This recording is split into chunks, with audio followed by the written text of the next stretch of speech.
Masa mula-mula bercinta dengan suami tercinta, Azman Yahya atau lebih mesra dipanggil Tok Sidang, Sheila Rosli pernah meluahkan satu perkara yang mungkin ramai orang tak sangka. Dia berterus terang, kalau satu hari nanti suaminya bertemu wanita yang dirasakan lebih baik daripadanya, dia rela mengundur diri dengan hati yang terbuka dan ikhlas. Namun, ada satu syarat penting yang diletakkan. Sebaik sahaja keputusan itu dibuat dan dia pergi, suaminya tak boleh sekali-kali berpatah balik kepadanya lagi. Perkara ini dikongsikan sendiri oleh pelakon dan pengacara yang merupakan ibu kepada 2 orang anak menerusi akaun media sosialnya. Semuanya bermula apabila ada orang yang bertanya kepadanya, kenapa sepanjang zaman Tok Sidang sibuk dan terkenal dengan kerjaya mengarah, tak pernah pula timbul isu orang ketiga atau diganggu oleh wanita lain. Tanpa berfikir panjang, Sheila mengimbau kembali kenangan lama sewaktu suaminya baru sahaja mengarah drama pertamanya yang bertajuk Inot pada tahun 2003. Ketika itulah dia pernah berpesan terus kepada suaminya dengan nada serius tapi penuh keikhlasan.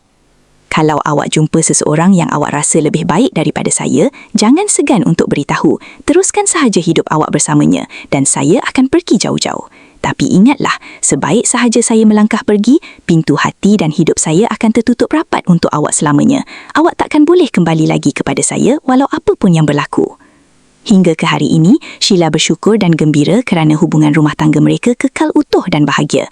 Malah dia berseluruh lembut. Mungkin ini tandanya bahawa sehingga kini, suaminya masih belum bertemu sesiapa yang mampu mengatasi kelebihan dan keserasian yang ada padanya. Mesej halus untuk penonton, kadangkala melepaskan dengan ikhlas dan menetapkan batasan yang jelas bukan tanda kelemahan, sebaliknya tanda cinta yang cukup besar untuk menghargai diri sendiri dan orang yang kita sayang.